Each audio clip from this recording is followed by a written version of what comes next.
একজন রাজার মনে তিনটি প্রশ্ন ছিল। প্রথম প্রশ্ন, সৃষ্টিকর্তা একজন নাকি অনেক?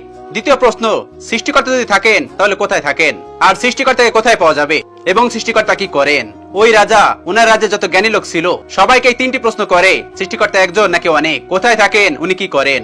প্রত্যেকটি লোক তাদের বুদ্ধি অনুযায়ী উত্তর দিত, কিন্তু রাজা কারোর উত্তরে সন্তুষ্ট ছিল না। আর একদিন রাজা ওনার ঘোড়ায় করে রাজ্যে ঘুরে বেড়াচ্ছিলেন, আর তখন তিনি দেখতে পান তার সামনে দিয়ে একজন বৃদ্ধ যাচ্ছে। তিনি নিজের মতো করে চলছেন, যাকে দেখে মনে হচ্ছিল তিনি পাঁচটা সাধারণ বৃদ্ধের মতো নয়, এনাকে অনেক জ্ঞানী মনে হচ্ছিল। এরপর রাজা ওই বৃদ্ধের কাছে আসে, আর রাজা ওই বৃদ্ধকে এই তিনটি প্রশ্নের উত্তর জিজ্ঞেস করে, সৃষ্টিকর্তা একজন নাকি অনেক, সৃষ্টিকর্তা কোথায় থাকেন এবং কিভাবে পাওয়া যাবে, সৃষ্টিকর্তা কি করেন। এরপর ওই বৃদ্ধ কোন রকম ভয় না পেয়ে রাজাকে বলে, এটা কোনো জিজ্ঞেস করার মতো ব্যবহার? তুমি তোমার ঘোড়ার উপরে বসে আমাকে জিজ্ঞেস করছো? তোমার মধ্যে কোনো ভদ্রতা নেই। প্রথমে আমার থাকার জন্য একটা জায়গা দাও, আমি একটু বিশ্রাম করি, আমার খাবারের ব্যবস্থা করো, তারপর আমাকে প্রশ্ন জিজ্ঞেস করো, আমি তোমাকে অবশ্যই উত্তর দেব। কিন্তু তুমি আমাকে যেভাবে জিজ্ঞেস করছো এইভাবে আমি উত্তর দিতে পারবো না। এরপর রাজা বুঝতে পারে এই বৃদ্ধ কোনো সাধারণ বৃদ্ধ নয়। এরপর পাশেই রাজার একটা বাগান ছিল। রাজা ওই বৃদ্ধকে ওই বাগানে নিয়ে যায়। ওই বাগানের মধ্যে ছোট্ট একটা কুঠির ছিল, যেখানে সমস্ত রকমের ব্যবস্থা ছিল। বৃদ্ধকে ওই কুঠিরের মধ্যে থাকতে বললেন। এরপর বৃদ্ধ বিশ্রাম করা শুরু করে। রাজা 2 দিন পরে ওই বৃদ্ধের কাছে আসে, আর ওই বৃদ্ধ বুজুর্গ লোককে বলে, বাবা, আমার 3টি প্রশ্নের উত্তর দাও। এরপর ওই বৃদ্ধ বুজুর্গ লোকটি বলে, তুমি কি একাই শুনতে চাও নাকি সবার সামনে শুনতে চাও? এরপর রাজা বলে, আপনি যদি সবার সামনে উত্তর দিতেন তাহলে তার বেশি ভালো হতো, সবাই বুঝতে পারতো। এরপর বৃদ্ধ বুজুর্গ লোকটি বলে, ঠিক আছে, তুমি সবাইকে একত্রিত করে নাও। কিন্তু রাজা বলে, আমি 2-1 দিনের মধ্যে তো সবাইকে জোগাড় করতে পারবো না, কারণ সবাই দূরে দূরে থাকে, আর সবাইকে একত্রিত করার জন্য আমার বেশ কিছুটা সময় লাগবে। এরপর বৃদ্ধ বুজুর্গ বলে, ঠিক আছে, আমার কোনো তাড়া নেই, তুমি সবাইকে একত্রিত করো, আর সবাই যখন একত্রিত হবে তখন তুমি আমাকে ডাকবে। আর হ্যাঁ, আমার কাছে রোজ রোজ এসে আমাকে বিরক্ত করবে না। যেই দিনই সমস্ত লোক একত্রিত হয়ে যাবে সেই দিনই আসবে। এরপর রাজা ওই কুঠি থেকে চলে যায়। এরপর রাজা ও মন্ত্রী বসে 1 মাস পর একটা তারিখ ঠিক করে, আর বৃদ্ধ সবার সামনে ওই 3টি প্রশ্নের উত্তর দেবে। এরপর রাজা ওই বৃদ্ধের কাছে আসা বন্ধ করে দেয়। এদিকে বৃদ্ধ বুজুর্গ লোকটি খুশিতেই ছিল। সে ইবাদত করতো, খাবার খেত এবং বিশ্রাম করত, এবং চারিদিকে ঘুরে বেড়াতো। দেখতে দেখতে 1 মাস পার হয়ে যায়, এবং সেই দিনটা চলে আসে যেদিন ওই বৃদ্ধ বুজুর্গ লোকটিকে ওই 3টি প্রশ্নের উত্তর দিতে হবে। রাজা ওদের রাজসভা থেকে লোকদেরকে পাঠায়, তোমরা যাও আর ওই বৃদ্ধ বুজুর্গ লোককে এখানে নিয়ে আসো। রাজমহলে সবাই উপস্থিত ছিল।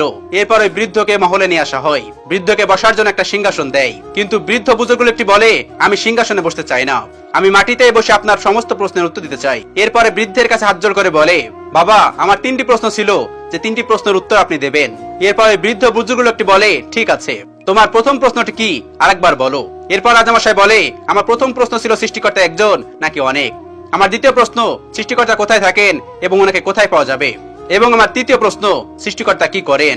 এরপরে বৃদ্ধ প্রথম প্রশ্নের উত্তর বলে, যে রাজামশাই, আমি তো বৃদ্ধ, আমি বেশি পড়াশোনা করিনি, আর আপনি তো অনেক পড়াশোনা জানেন, আপনি গুনতে জানেন, 1 2 3 4 এভাবে আপনি অনেক গুনতে পারেন, কিন্তু আমি তো পারি না। এরপর বৃদ্ধ বুজুর্গ লোকটি বলে, রাজামশাই, আপনি এক কাজ করেন, আপনি কিছু সোনার মুদ্রা নিয়ে আসুন, আপনি গুনবেন আর আমি বলবো। রাজামশাই বলল, ঠিক আছে।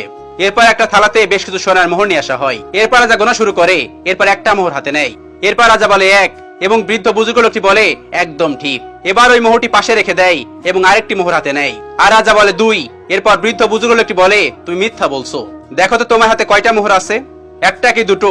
রাজা বলে, হাতে তো একটাই আছে। এরপর বৃদ্ধ বুজুর্গ লোকটি বলে, তাহলে কেন মিথ্যা বলছো? এরপর রাজা বললেন, আমরা তো এভাবেই গুনি।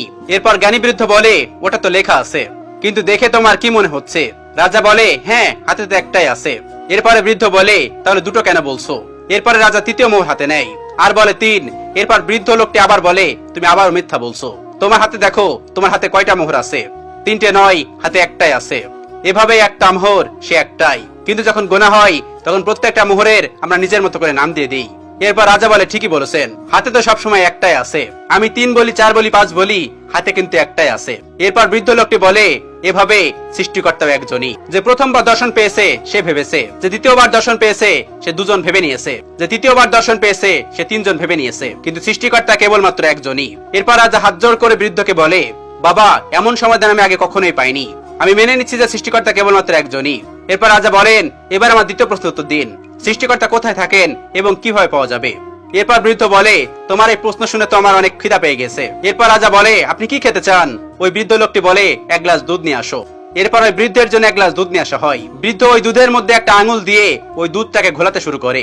এরপর ওই রাজা জিজ্ঞেস করেন, বাবা, এটা আপনি কি করছেন? এরপর ওই বৃদ্ধ বলে, আমি শুনেছিলাম এই দুধের মধ্যে নাকি ঘি আছে, আমি ভাবছিলাম ওই ঘিটা বের করে আমি খাবো। এরপর রাজা বলে, আপনি কি বোকার মতো কথা বলছেন?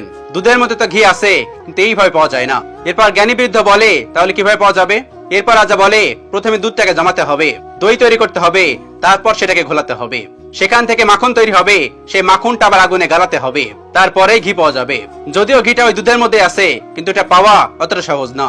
তার একটা নিয়ম আছে, আর ওই নিয়মটা পালন করলেই ঘি পাওয়া যাবে। এটা শুনে ওই বৃদ্ধ বুজুর্গ লোকটি গ্লাসটা রেখে দেয়। এরপরে রাজা বলে, আপনি দুধ খাবেন না? এরপরে জ্ঞানী বৃদ্ধ বলে, আমি কেবল তোমার প্রশ্নের উত্তর দিচ্ছিলাম। তুমি বলছিলে না যে সৃষ্টিকর্তা কোথায় থাকে? সৃষ্টিকর্তাকে কোথায় পাওয়া যাবে? যেমন দুধের মধ্যে ঘি থাকে কিন্তু দেখা যায় না, তেমনি সৃষ্টিকর্তা সব জায়গায় আছে, কিন্তু তাকে পাওয়ার জন্য কিছু নিয়ম আছে। সেই নিয়ম পালন করলে তবে সৃষ্টিকর্তাকে পাওয়া যাবে।